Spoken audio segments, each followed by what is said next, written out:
I'm Al McFarlane. Welcome to the conversation with Al McFarlane. I'm glad to be here and glad to have you along as well. Today's program is a special program. I'm talking with an author, a media person, and a person who's done phenomenal work in the industry over a long period of time. I'm looking forward to this conversation with Kevin Taylor.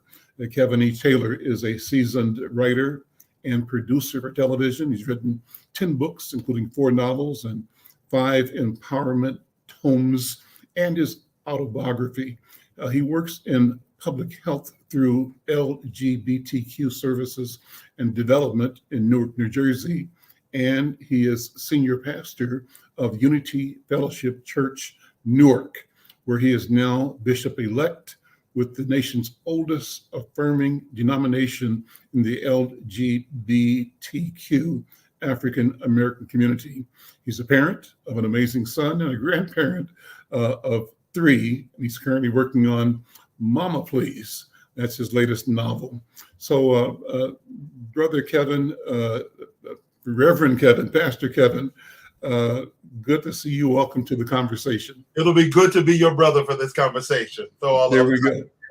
All the other times to sit over here. I appreciate it. Because I might go some places that might be uncomfortable for people with the pastor. So let's talk about love and romance and struggles and stuff. There we go. Well, let's go wherever the Spirit takes us. Is cool with me too. I'm just interested in getting a sense of your career and your path in television. Walk us through where you've come from, where you've gone, and where you are now in the communications producing world. It's so interesting because when you talk about television, as you know, you've done television, you do media, you do publishing. People always make it seem like this behemoth that you can't get into. You got to know somebody.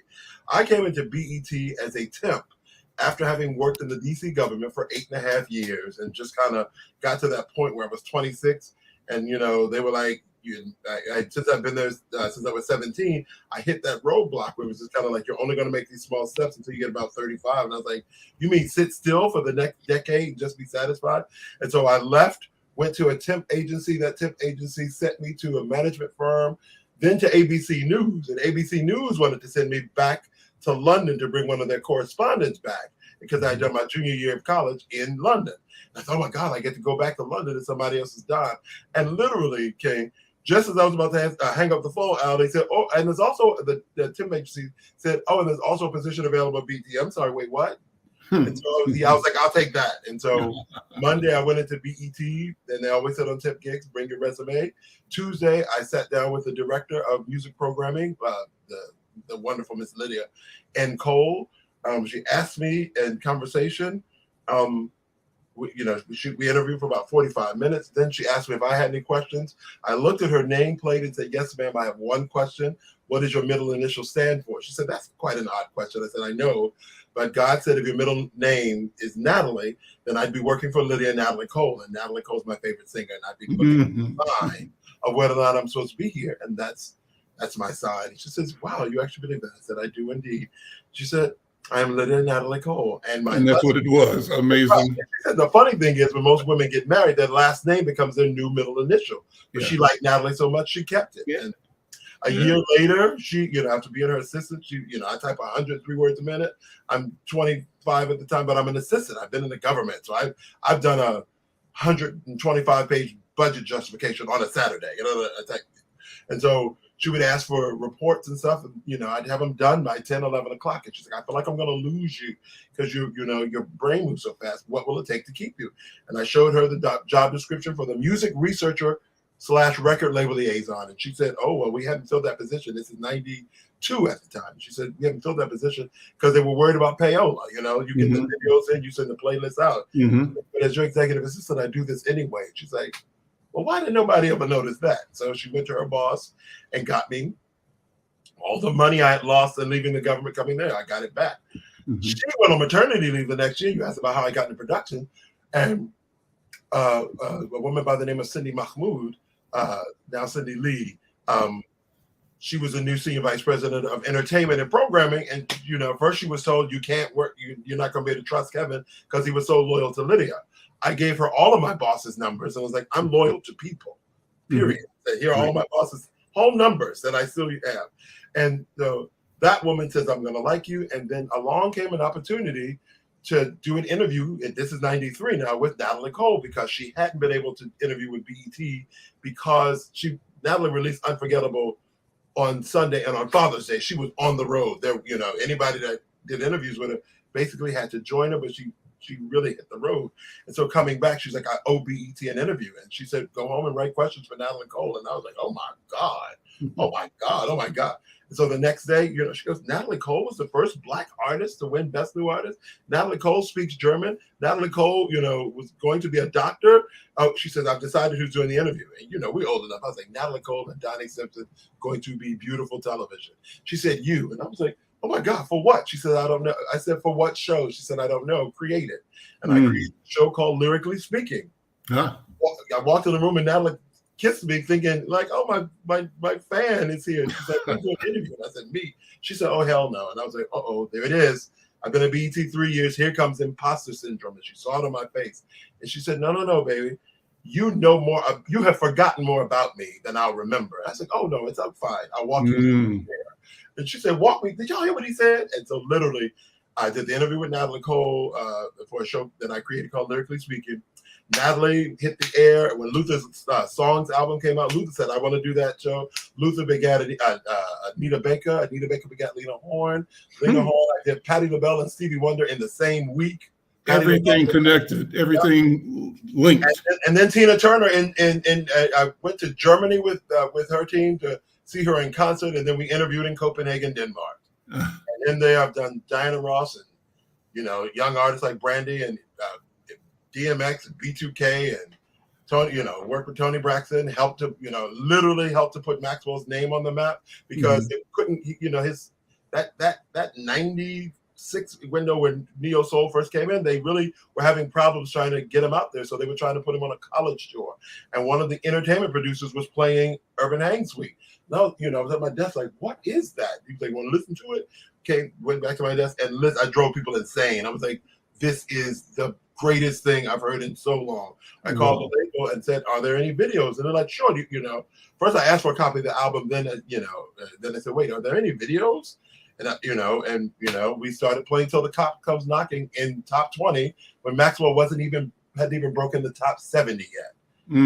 And then Don't Ever Wonder came out and we made a superstar. So to play, to have had the opportunity. And that song is still boss. Don't Ever Wonder, man. Yeah. I find myself listening to that every week, a couple of times a week. Next year for Valentine's Day, he's doing an Urban Hang Suite cruise. Him, Fantasy, Leland James. He's taking a bunch of artists on, and I think I might have to go. That album, Whenever, Wherever, Whatever is the greatest, and I'm putting that up there with Inseparable by Natalie Cole and It Knocks Me Off My Feet by Stevie. It's in its simplicity and its lyrics literally was the first song in a long time to break me down to tears. And if there's a thing that you need for you and your blood, I will bleed. Here we go. Listen, describe BET. Where was it in its emergence and development when you arrived, and where was it when you left? It went through some major changes, but obviously had always been a pioneering institution in our community and in the world. So describe, the BET that you were looking at from outside when you got the call, and how it looked when you got in there. This little kid from DC knows about BET in DC because I was like, this is the TV with the first video played. And I remember being in a production meeting, and they're like, what was the first song that played on BET? And I said, it was the Earth, Wind & Fire song. And they were like, we'll check research. I said, I promise you. We were sitting in darkness, and at 8 p.m. it started. I can guarantee, I can tell you what I had on. So BET was at 1899 9th Street Northeast in DC. If you ever take the Amtrak from like New York to DC to Union Station, you pass BET's Mhm. corporate headquarters, and our operations network.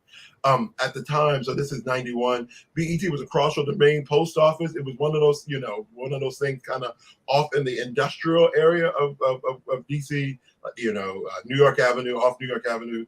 And what it was, I was trying to explain BET to people. It was a kind of pared down, not so slick boomerang. Remember that? Because first floor was where the production suite, all the production happened downstairs. So when you came in, you would come down the ramp into the studio. So if you were upstairs, you were in the offices where the SVPs were, where the producers were writing stuff.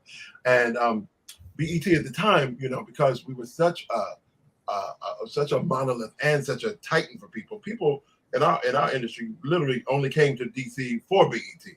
So we were both artists like Genuine, like Maxwell, like SWV, like Natalie Cole. They were both the artists and in the culture. So after they finished interviews, I'll be sure Christopher Williams and Mary J. Blige, Vanessa Williams wanted to tour the building because they were like, hi. So you'd be at your desk typing and look up and be like, well, hi. And the label rep would say, hey, want you to meet my new artist? Or, Vanessa Williams just wanted to say hey to everybody. Wow. Wow. Because when Vanessa Williams, the recording artist, came, she still had been Miss Vanessa Williams, former Miss America. So it was just that. It was, it was somebody screaming over there. When was Aretha Frank? When did Aretha Franklin record Respect? April 1967. And they would be like, Kevin, why do you know that stuff? And I was like, well, don't y'all know it? But literally being a music researcher, I didn't realize, everybody was so independently and on their own that understand. Like under my desk right now, I have a full trunk of all of my Natalie Cole memorabilia because we'll talk about that later. But as a younger Black man, I had like old Ebony's, old Jess, old Sepias, old Black Stars. I just had them and so when I got to BET and got the researcher position, I literally spent the first 2 or 3 weekends dismantling my magazines and like, okay, Janet Jackson, Michael Jackson, Mary J. Blige, because they didn't have files on artists. And I was like, right.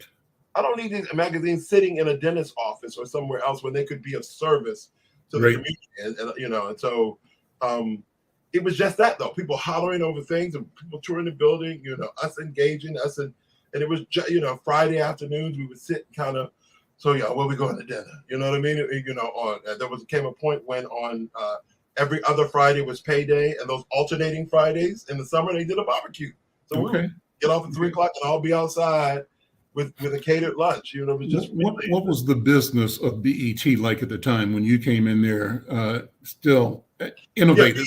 BET moving in a territory that we hadn't really been in.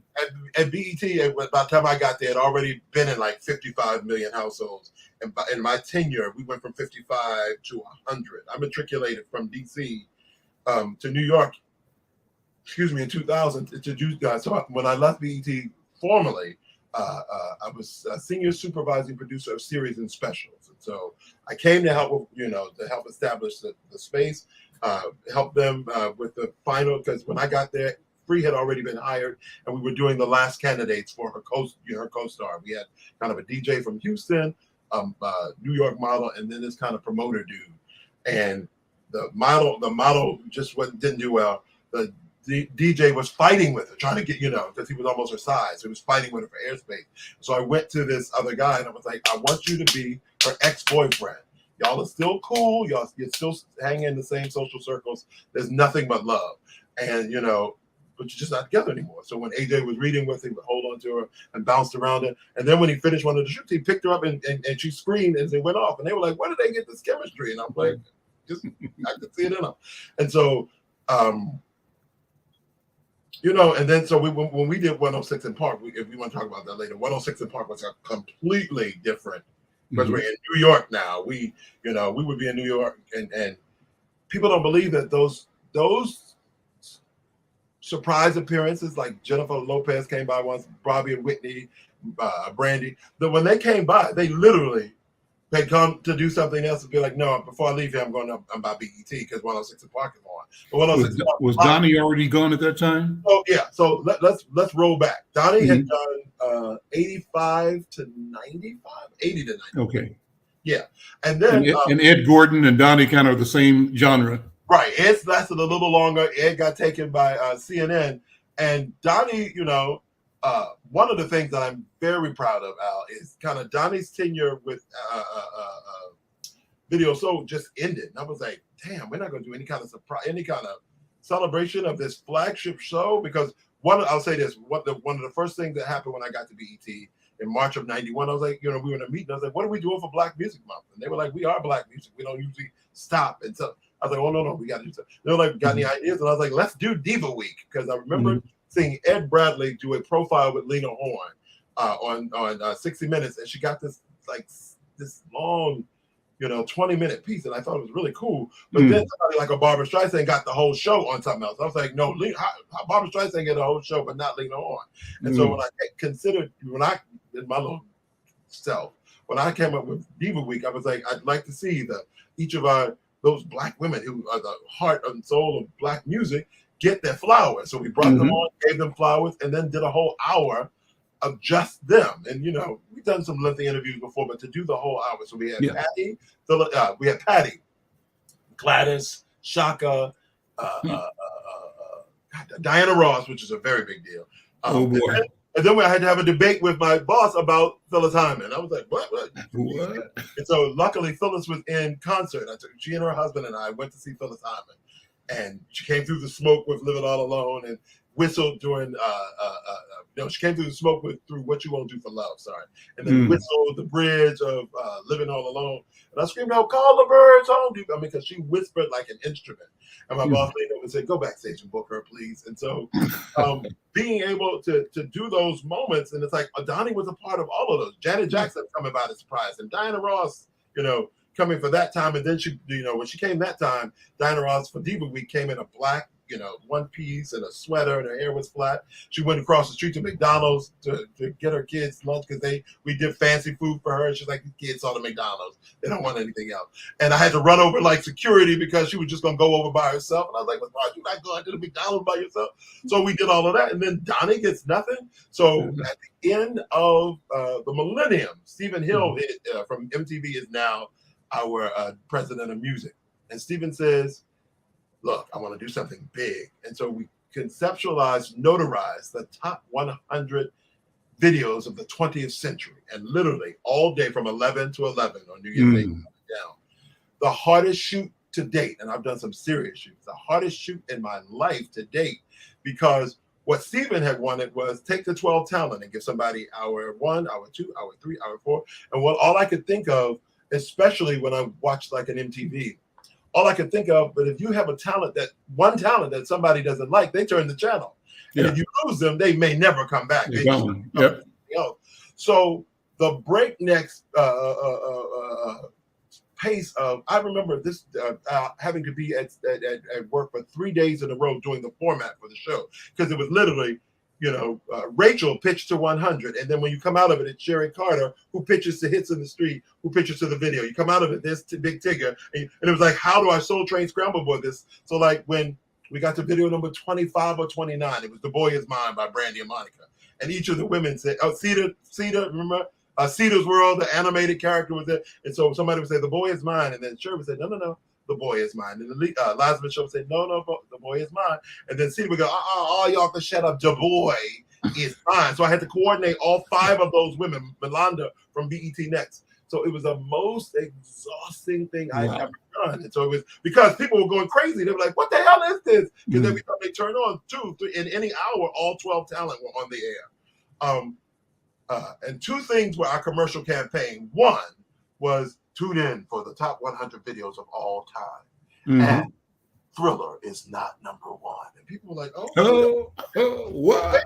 Wait a minute. What? Right? So if you could recall, and I have to bring these 2 together. So that's the moment. And then there's another commercial that says "The Return of the Green-Eyed Devil," right? Or the Green-Eyed Bandit, or whatever it's Donnie. And so I thought, if they weren't going to pay tribute to Donnie, I will. Everybody mixed it up from 11 to 10. The final hour, however, was Donnie Simpson. He got the top 10 by himself. And so he was like, "You don't have to do this." I called him. I was like, "Donnie, what's it going to cost me to get you to come on?" He's like, "No, but here's my fee." I said, "Donnie, what's it going to cost me? Huh?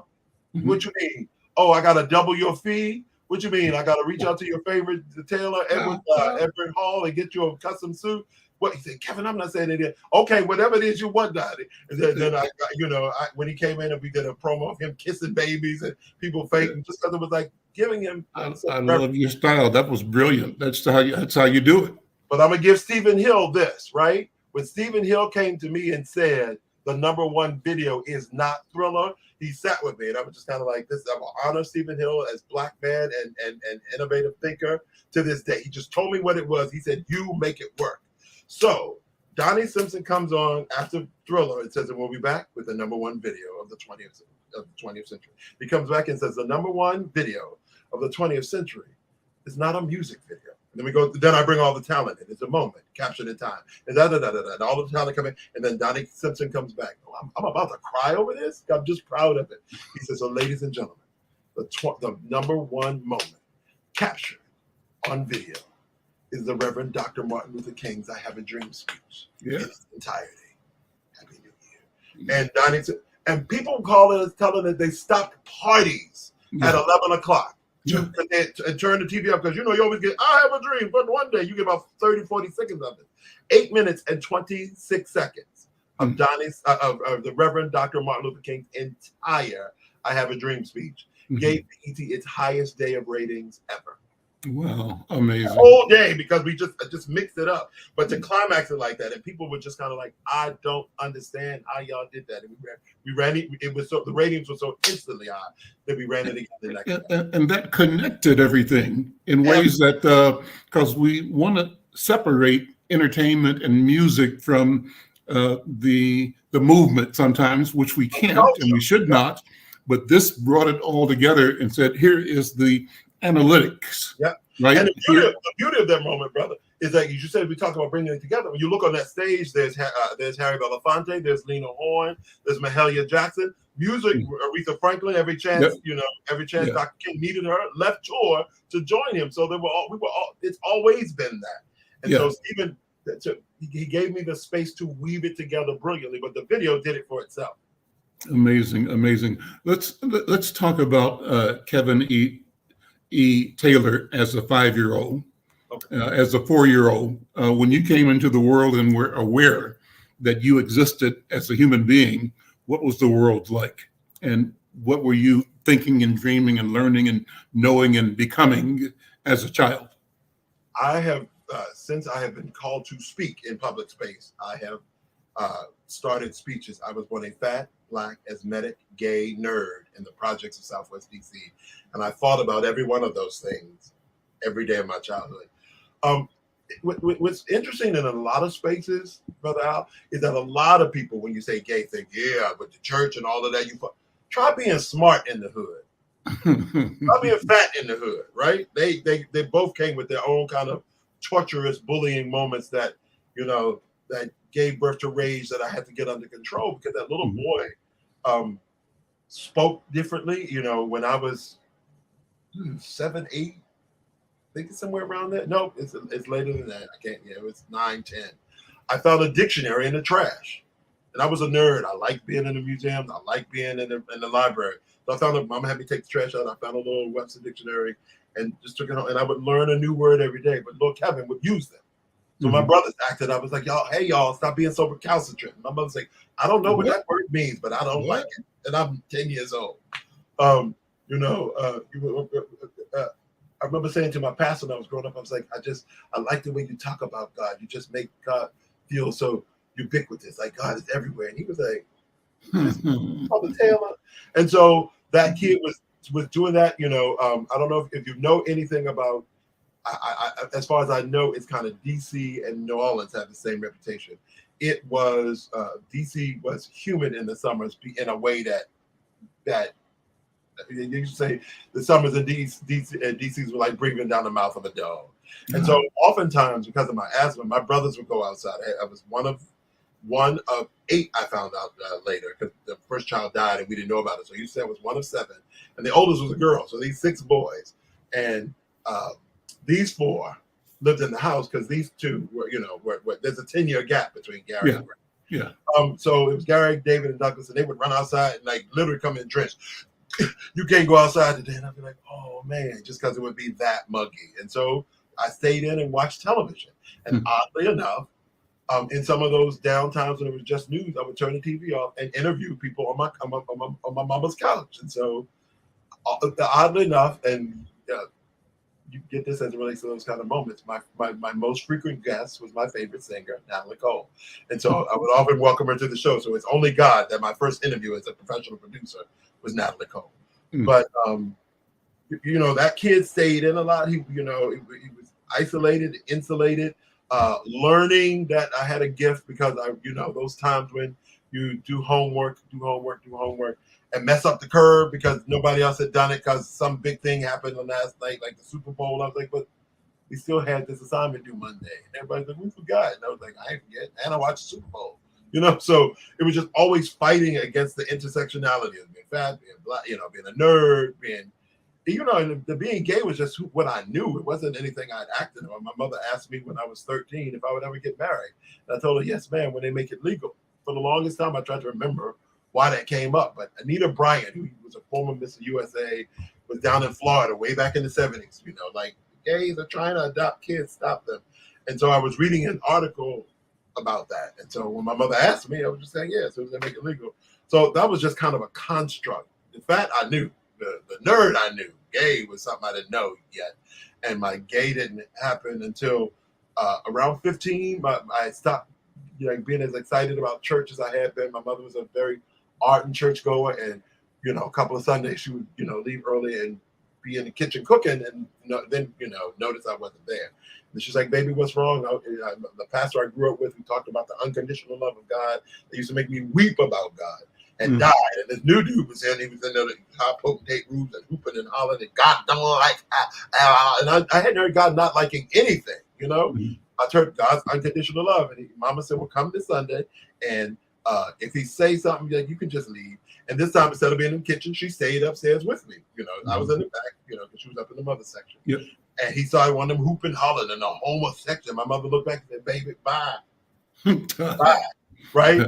Instead of getting up, Baptist church section, row section. Yep. Instead of getting up and going to the left and coming around the back, I went to the middle and backed out because I was waiting for him to say something. Mom was like, "Baby, bye," because my mother knew my mouth. My mouth that had been so bullied.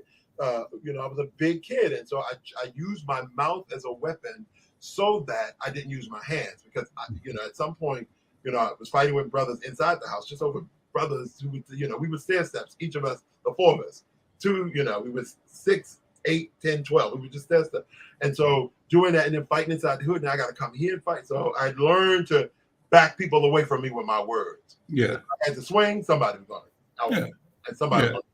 Yeah. My mother backed me up. But here's the glory in the story is I got home that night and I'm like crying because it's like, wow, I'm 15 enough to be conscious of thought, 14, 15, conscious of thought. And I'm praying that I'm talking to the God I talked to about exams. And God be like, that's the answer. You know this answer. And I'm like, yeah, you're right. It's A, not B, right?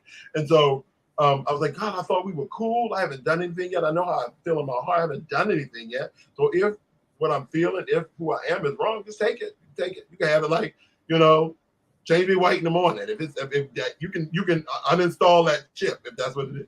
And I said, but I need to know that you and I are okay, Lord, because you've always been here for me. So I just need a sign that we're okay. Cried myself to sleep. Got up, went to school the next day, and this is about 14 is what, 8th grade, maybe even going to 9th. So it was maybe 8th grade, and in the cafeteria, a boy I had liked probably since 4th grade walked up to me and said, "I don't know what it is, but something told me last night to tell you I like you." There's God. Yep. Nothing can stop me from now on. And that was literally all I needed. To this day, it's a thing that fortifies me. But that's, we lived in the projects until my 11th grade year of school. And, it was one of those things that DC is so weird because like across from these projects I lived in was a Lutheran church. And then, here we're here, the Lutheran church is here. And here is like these townhouses that rich folk lived in and a condo building that some of the senators had space in. So it was, my experience of not knowing we were poor wasn't rooted in where we lived because inside the apartment, I knew that. I can guarantee you I knew that. But, we got the milk and, meat and government cheese. But I also could walk down to the pier by the arena stage and just kind of look out over the Potomac. I also could walk to all these museums, and my mother trusted me on a Saturday to just go. And sometimes in the summer, I would be responsible for my two younger brothers who hated it because they knew they were going to get an assignment. Like, I'll write me a 3-page paper about, like, I don't know, it's cool. And I was like, you won't like it. So, for the longest time, I thought I'd be a teacher because I just really love reading. See, I really love reading. So. I often, Brother Kevin, tell people that I have a love affair with the word, with words. So let me drop that on you. You just said it. You love to read. But talk about your relationship with words and your relationship with language. What does language mean to you? What has it done for you? What do you do to express your being through language, through words? My church family would laugh about this because they often get, a word with 2 or 3 definitions in it inside a sermon so that you understand what you're shouting about. So it's words, it's language, it's words, and the word. It's so funny, it's powerful, wonderful how God has put me in this entertainment industry thing and in ministry. Literally, many of the moves in it. 93, I became a producer. 93 is when I went to clergy. 2001 is when I did this big interview with Shaq. 2001, I started my production. The levels to it, just moves. 2001 was Aaliyah access granted, and when I became pastor. I'll tell you about that later. So it's always this kind of saving grace with words. I get a word, hear a word, receive a word. Most sermons come to me, God drops a word in my spirit, then I unpack it, and it's like, okay, so is this a thing that I'm looking for scripture for or a song, right? My sermon this Sunday for my consecration is use me till you use me up. And I've got scripture for it from Ephesians, but I'm going to build with this, right? This all began because I was sitting at home one day in this summer day watching television, and a former talk show host by the name of Mike Douglas from Philadelphia, had actor Robert Mitchum, actor Robert Hedges from a show called Welcome Back, Kotter, and a young singer by the name of Natalie Cole. And I was like, oh, Nat Cole, that sounds like Nat King Cole's daughter, because my mother was his biggest fan. And so I just knew that somebody black was going to show up on TV at 75. I'm 10, not yet 11. And so I wait for her to come on and sing it, So she comes on and does This Will Be, So here's the amalgamation of it all. This will be, it comes on with that dun dun dun dun. And I was like, what's a church song doing on a Tuesday afternoon? And she comes out and sees This Will Be. And she says, I'm so glad that he found me in time. I'm so glad that he rectified my mind. So I went to my dictionary. I was like, rectified, to correct or bring it. Oh, look at that. She used a big word inside a song. Then he sits down to talk to her. I said something about her father, said something about her father. Then he says, now let's talk about your album. Inseparable. I was like, inseparable. Wow. He showed it so I could look it up in the dictionary.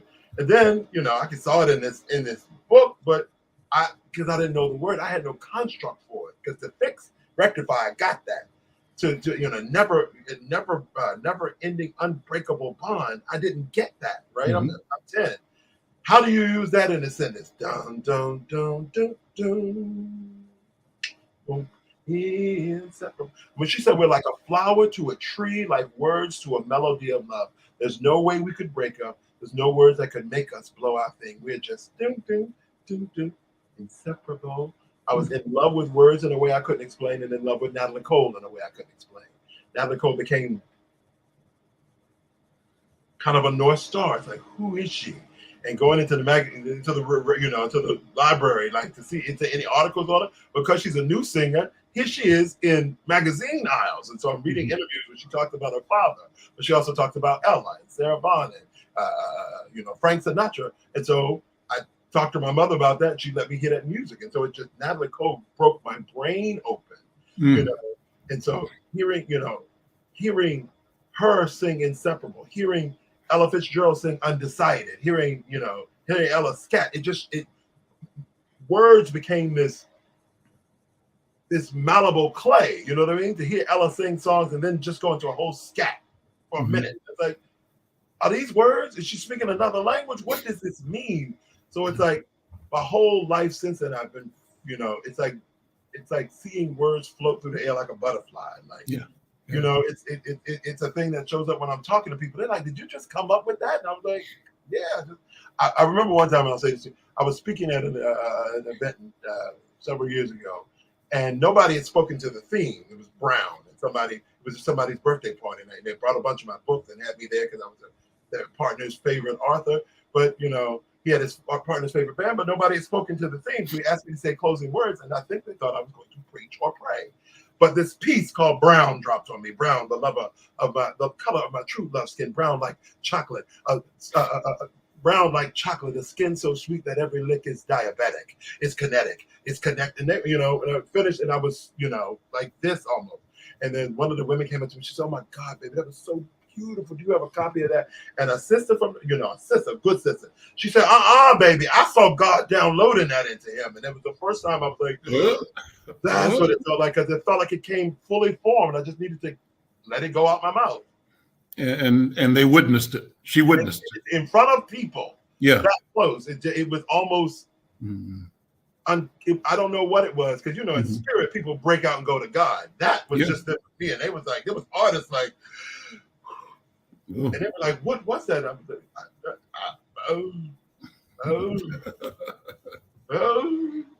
And so it's always been that, you know, imagine that, you know, that's the Maxwell song I told you about. Words do something to me, you know. I remember when I interviewed Stevie, I talked to him about as and how there was a point when I was 12, when I would only answer to Joey, which was a song on Natalie Cole's second album. There's no pot of gold at the end of the rainbow. Two fortunes are deeper than the world is old. We've got to dig up and plant love again. Don't let it vanish into thin air. She's doing all this simile and he, all this metaphor. And here's Stevie over here with as I'll be loving you until the day becomes the night and night the day. Until the season trees just up and fly away. Until the day that 8 times 8 is 4. Until the day that you and I know more.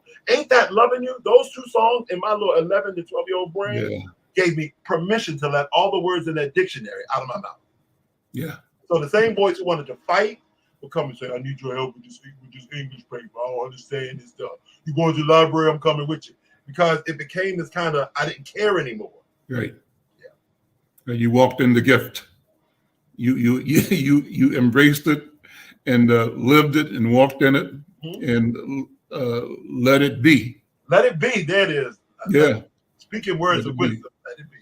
Yeah. So let me talk about your books. You know, you've written already. I think the notes say over 10 books so far, 4 novels and 5 empowerment tomes, and an autobiography.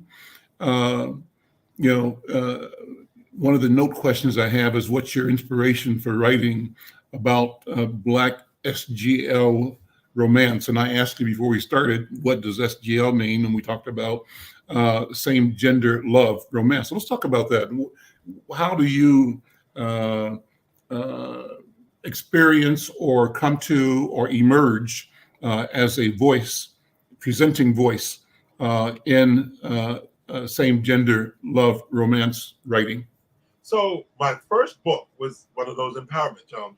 There was an experience, if I could share it real quick, where I had left BET because one day my executive producer said, she came to me when they had a meeting that didn't include me as at the time I was a talent coordinator. And she was like, "They just assume that you're going to get it done, so they don't need you in the meeting debating things, trying to grow stuff, trying to see it from a different way. They want their plan, and then they'll bring it to you." She's like, "And if you take a step back, you'll realize how unhappy you probably are here because you've outgrown this space." And I was like, "What? I get BET. What else I'm gonna do?" And so I was like, "God, I need a sign." Bev Smith, you remember that in Our Voice? Sure, Bev, Bev Smith was going to Israel. And so I think there was soft whispers about that all over. But I didn't think it had anything to do with me. That was the news department. But I knew it was time to go. I went to my boss, and I weren't having a good relationship because somehow she got in her head that all these new opportunities meant I was after a job because I was able to create stuff and they let me do it. Her boss had given me an award, a special program development award, and said nobody else in this company will ever get this award. And his whole tenure of another, 20 years, nobody else ever did. So it looked like that, but it didn't look like it to me. I just thought I was getting a blessing of doing this amazing job. And so I put in, I was like, if I'm not on the list, and BET was going through this weirdness about doing some layoffs, which was weird because, music was doing well, but in other departments in sports, Mhm. stuff it wasn't. So they said we're going to do some layoffs, and I went and said, "Hey, I don't know if I'm on the layoff list, but if I'm not, I want to be." And they were like, "What? Nobody in the music department is going to be touched." So did that, and then like literally, Bev said, "Hey, I'm going to Israel to do a speech on the African Hebrew Israelite. I want you to come with me." She didn't say, "Do you want to come?" I want you to come with me. And so I went to Israel thinking, based on what's going on right now, I go to Dimona, Israel with Bev Smith and her crew. She had me on as a creative consultant. And God talked to me then. I got into the Dead Sea and I'm thinking, I can't swim, right? I had gone to a friend's pool the week before and somebody splashed water. I was like, hey, you always do that to the big dude. Like, we can't have fears, or I don't like that. And one of my friends there was a swim instructor. She helped me do everything except float on my back. So she got me on a raft and then on an inner tube and then on one of the noodles. But what she helped me to do was get rid of the fear of the water. And I could do everything but float on my back. Fast forward a week later, I'm in Israel. A week later, I'm in Israel. A few days after that, we're in the Dead Sea. And I go to hide because I know everybody here trying to get healing in the water. I'm like, I'll do a pool. I ain't doing the Dead Sea. And two of the ministers came and got me, dragged me into brought me into the sea and they said, brother, it's time. Walked me to the sea. I had a conversation with God that if we have time, we'll unpack it. But God was like, I'm here. No matter what's going on, I'm here. And I cried out, hallelujah.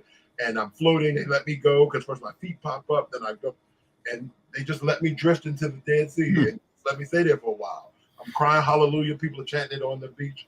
God said, write about this. So I wrote Unclutter thinking it would be the only book I'd ever write. Like, I got to write about this thing God tells me about, like, really these little, it was almost like Eric Kopich's Acts of Faith or Yala's Peace in the Valley. It was kind of like a page and a half, little pithy things. All of mine set the song title. I'm thinking that's it.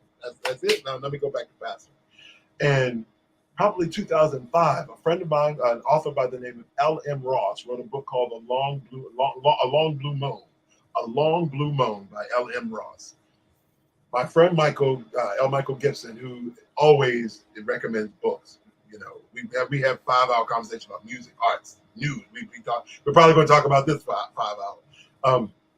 He recommends this book, and I read it, and the end of the book has me in the floor, Al. Just kind of like it took turns, and I felt myself seeing myself in ways that I hadn't even seen myself in Elin Harris's or James Earl Hardy's works because they were so New York based.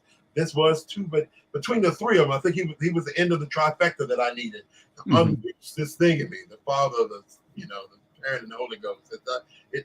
And I fell on the floor, and as I was falling, these two characters came to me, and it was just kind of, I can't write. I don't write. I don't do that. And they kept coming. I would sit down and type stuff, and they would just keep talking. And what Jaded was born out of was the idea that I had this BET career, this politics career, this pastoral. Now I was in this pastoral career because about now it's 5, 6. I've been pastoring for 4 years now, and I'm like, what do I do? And the characters kept coming, and they started to fully realize. And I was like, why are these characters coming to me? And somebody asked me in all of the life I was living that somebody said to me, I don't understand why a man like you is single. So I had to sit with understanding it myself. And I realized that I had busied myself out of love, right? But I busied myself to cover heartbreak. So I wrote this story about this guy, Joshua, who after an ugly breakup, so he said, buries himself in work the next 5 years and they're moving successful. And one day, after another success where the company is celebrating, but he's on to the next project, he's in his office. The woman wants to, brings him a plate, and they're like, "You're not coming to the party, not." And he's not gonna be out there. And when he finally kind of comes back to consciousness, party's over. But what brings him back to consciousness is this song. That was just kind of like, "Whoa, what was that?" He wipes tears. It took him in a flashback of the breakup, and it took him in some flash forward to, of some of the good times in that same relationship. So he was just kind of like, that hurt. But he couldn't he runs the business, but doesn't know how to run the auto system. He didn't know where the music was coming from. Other music was playing, but he heard the song in his consciousness and wakes up the next day trying to, thinking, I'll just ask what it is on Monday. But he gets out of this house because his best friend is on a trip to Paris that he took him on to grieve his mother after the loss. And so he's just walking around the village and walking around kind of, New York in that late 90s era. And he's trying to find the song, but he can only describe it. His grandfather's introduced him to jazz. So he knows the the husky voice of Carmen McRae and the light voice of Little Jimmy Scott. So he's like, was it a man or a woman? He's like, I don't know. I just know it sounded like this. And so he's trying to explain to somebody in Tower Records, tries to explain it to somebody in Colony Records, which is a spot on in Broadway where they used to sell sheet music and stuff. And then he comes back down to the Village on his way home. He gets some lunch. And then he looks across the street and sees Roadhouse Records, where we specialize in the best and the rest, and goes in there and talks to this old man about music. When he walks in, he sees a tall, built, dreadlock, beautiful brother, and it's like, I ain't here for that. Ain't nobody looking over there. And so he's in there talking to the older gentleman about music. And as he's, realizing this is a futile effort, let me just get some new, futile records and go home, the guy he ignored starts to sing the song. Oh, sorry. Go ahead. Yeah. All right. The guy he's been ignoring, the guy he saw but was stricken by, starts to, he does kind of got piled up records, so clearly some sort of artist or producer or something. So he's buying a bunch of records to just listen to. But he's got his headsets on and does this and starts to sing, Birds Flying High, You Know How I Feel, Sun in the Sky. And as he does the breakdown, and he does this thing in his voice that makes him understand why he didn't understand if it was a man or a woman, because it was a sound. And that was it. He's making the sound. And so he goes to walk up to him, and he walks away from the old man, and he goes to walk up to him to ask him, hey, what's that song you sing? But he asked him, who are you? And it begins the journey of, am I open to love? Or am I jaded? Because I've had so many conversations, so many Black gay male romance novels, so many SGL conversations, and especially in gay romance, the stories, and the books were always about the struggle of coming out. I was like, some of us just are ourselves, but we still struggle. So I wanted to unpack this story of somebody like, especially, in New York, where, every other brother is beautiful. New York is one of those places where you say, oh, I would never date a Asian Russian, and then somebody comes and you go, you know what I mean? Just of every descent, you New York will shut your mouth. And so it's like, here he is, tall and beautiful and musical, and right here, and you don't know anything about him, but here you are standing in front of him asking, who are you? And he wants to correct himself, but before he can, the guy is already invested. And so I wanted to have that conversation with myself about what love was doing, because people, if you were in my office, you'd see there's a TLC platinum record, there's Tony Braxton, Anita Baker, Vanessa Williams, Scarface, Dave Koz, Maxwell, Mariah Carey, and so people go, oh, you live in there's a whole Natalie Nicole section over here. Your life is wonderful. And then they say, why aren't you? And it's like, so sometimes you can bury yourself so deeply in success that people don't know how to swim to you, right? So he found himself with this dude once we meet Elijah is tall and stunning, and all Black men are stunning. And then, but in his own way, he's confident, and so he presumes everything about him. He must be a player. It's New York. He must have 10 people. He must, like me, be buried in his music. And so when they start the dance, he's got so many moments where he hits a roadblock. He's got to deal with, am I jaded, or am I going to get past this? And when I tell you, brother, the correspondence I got, the first letter I got when I went up on Amazon was from a housewife from California named Deborah. I will always remember her. She's like, you've written so differently than the rest of this genre, because I wanted to do soul work. There's 2 points in the book where the lead character has dealt with going to church. One of them, kind of while he was at college, and like, oh, I wish I was still there because I liked that church. And then not knowing there was a church like that in New York, but he didn't go looking for it until he got his heart broken, or so he thought, because he was so ready to be betrayed, so ready to get his heart broken, that this thing happens and he thinks it's heartbreak, and it's not. But I preached a sermon once, brother, that said breakdowns precede breakthroughs. So he had to break down so that he could see where he was being led forward. And he went to the Pastor Unity Fellowship Church movement. The church in DC was Interlight. The church in New York was Bishop Zach, but they were both Interlight churches, because I wanted people to leave the experience and go, wait, this place is real? Wait, this love could be real. Let's talk about church and your role, your emergence, and your discovery of a place in church, and yourself you called it, I just grabbed you saying you wanted to do soul work. I think you just said that. Talk about soul work. What does it mean? again, that young man. So my mom took us to Carroll Baptist Church in Washington, D.C. when I was 10. So that means Gary was 12, David was 8, Douglas was 6. And we go to this church, and it goes from kind of the place we got to go with mama because the boys were getting hard headed, and she didn't want us just being rambunctious on Saturday morning, to this preacher. I remember the Sunday that Reverend Leroy Waldo, who was a blind man, preached like preached like thunder and lightning. But he also was a musician, so that when he got laid down, and he had also had a group in the church called the Waldo Singers. And they sang this song called "He's Already Done What He Said He Would Do" by the Roberta Martin Singers.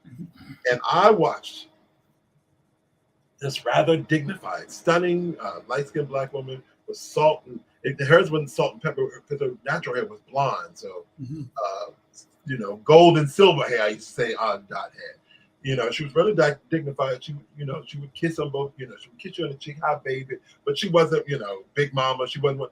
And when she got up with them to sing "He's Already Done What He Said He Would Do," she would sure-footed start to bounce. And I was like, "What?" I saw her trans God ass down, and she would flick her hair just a little bit, her little 1977, and so to see God on somebody like that. Before I noticed a shout, I noticed her transformation.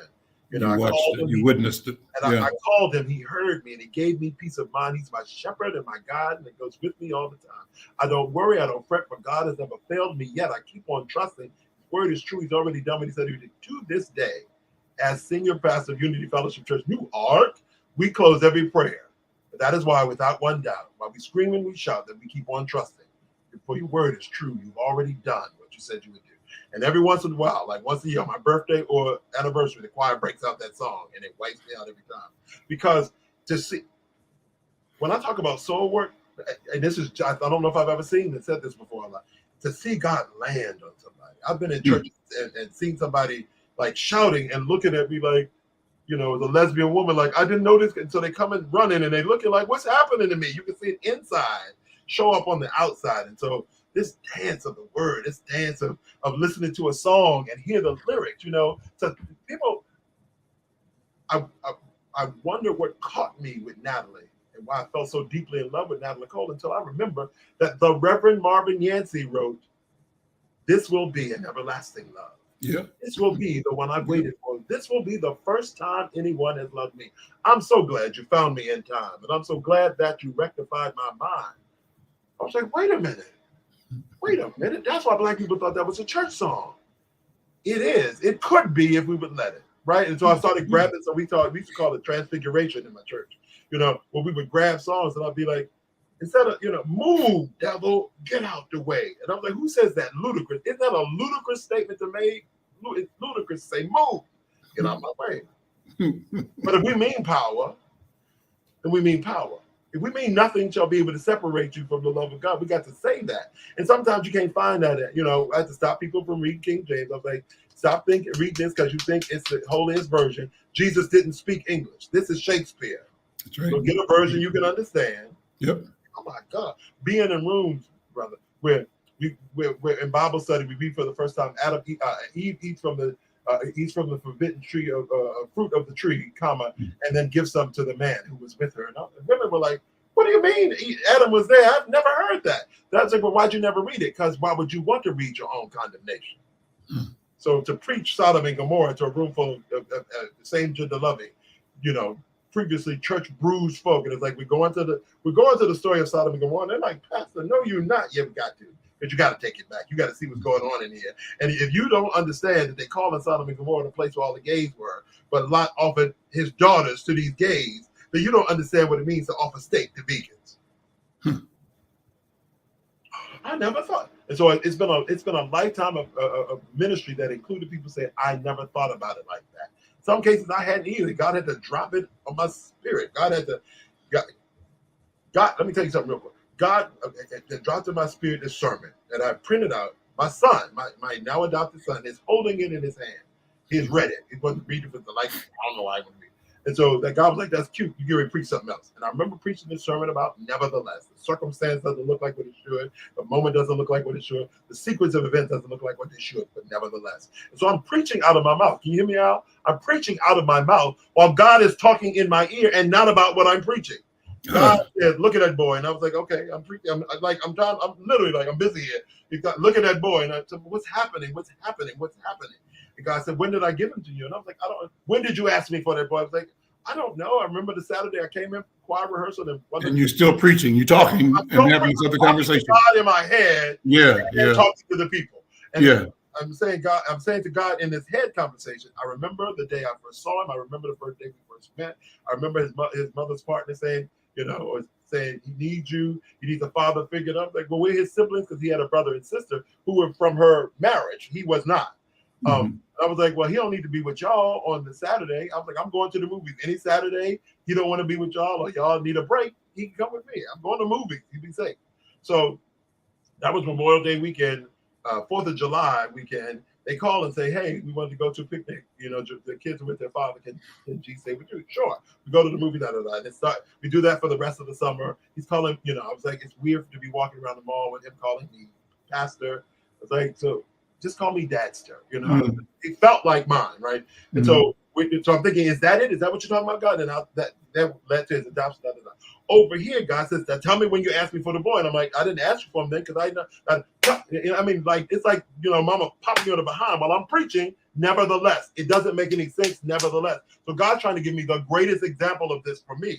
So while we're unpacking the story, God said, tell me when you asked me for this boy. And I was like, okay, I remember asking you for a child. I remember telling you I was ready to be a parent. When was that? The year I turned, it was the year I turned 25. I remember now because I graduated college.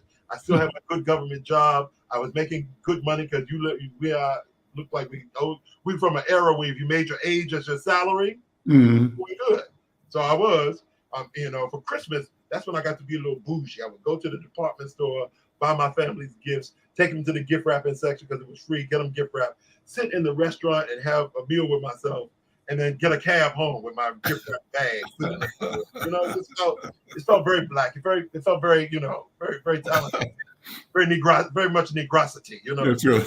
Audacity of being black. So I'm in the cab that day with all the bags over here, and it's snowing, and I'm looking out the window, and I remember saying to God, I'm ready because now I feel like I'm spending money. You've given me an extra portion.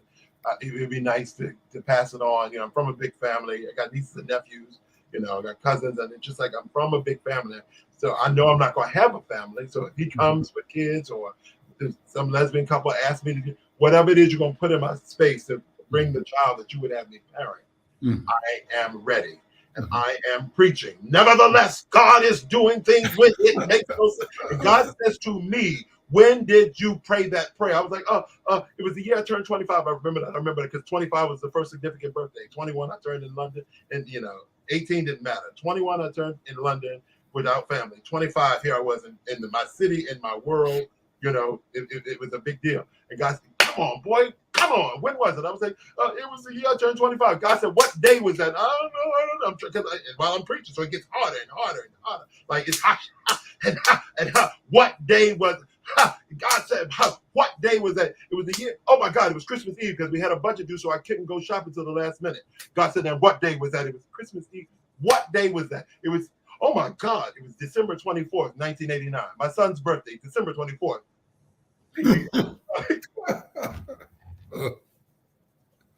Al, like, whoo, at the pulpit, I collapsed because God was like, there it is. Nevertheless, pow.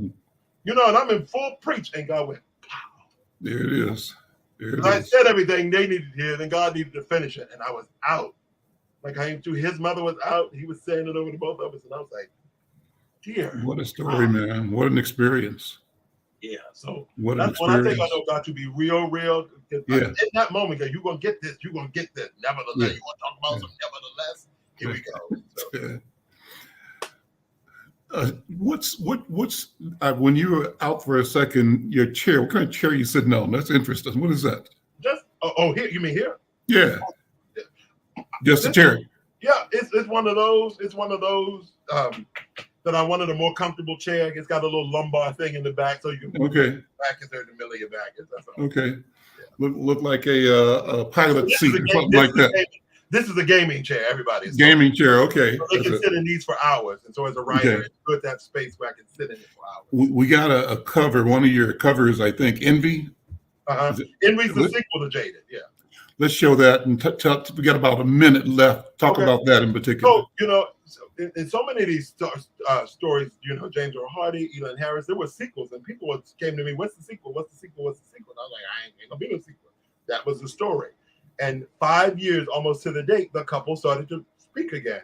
And so it's 5 years later, and it literally picks up 5 years later. And so Joshua and Elijah are a couple now, but now an outside force, seeing who they are, decides that it deserves one of them more than they deserve each other.